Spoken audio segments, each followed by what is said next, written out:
Hey everybody, in this video we're going to have a look at Japan doing lots more pointing and keeping the field very evenly balanced. The first thing I notice is Takahashi at the top of the screen passing off an offensive player, Schlachet, as they run down the wing, pointing in their direction as Miyazaki picks them up. Middle of the field.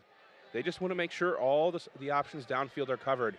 Playing in space. Watching Miyazaki from the start, you notice he allows an offensive player to move away from him across the width of the field, but he points in the general direction they went, which alerts Koike to the potentially unmarked player.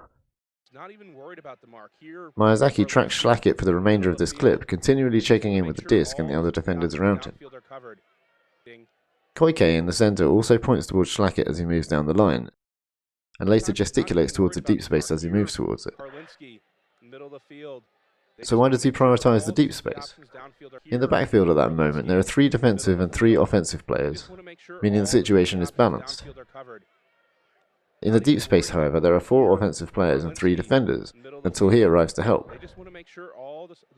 I believe Koike is player counting, and that this is an important job for whoever finds themselves in the central defender position. The central defender is trying to maintain the balance of players on the field by player counting and adjusting his position accordingly,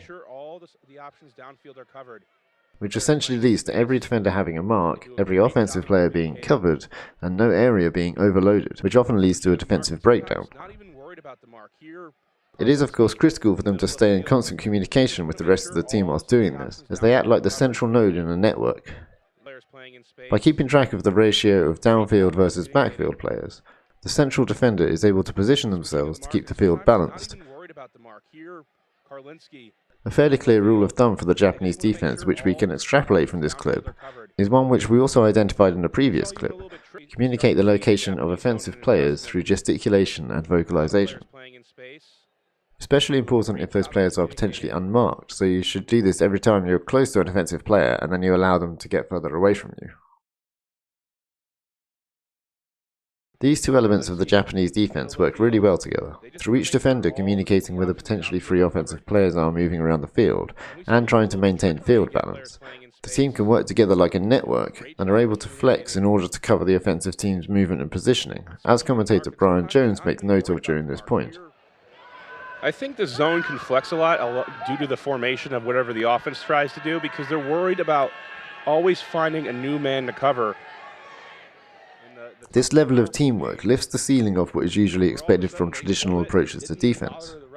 Hope everybody enjoyed this video. Subscribe if you want to be notified when the next one comes out, and I'll see you again soon.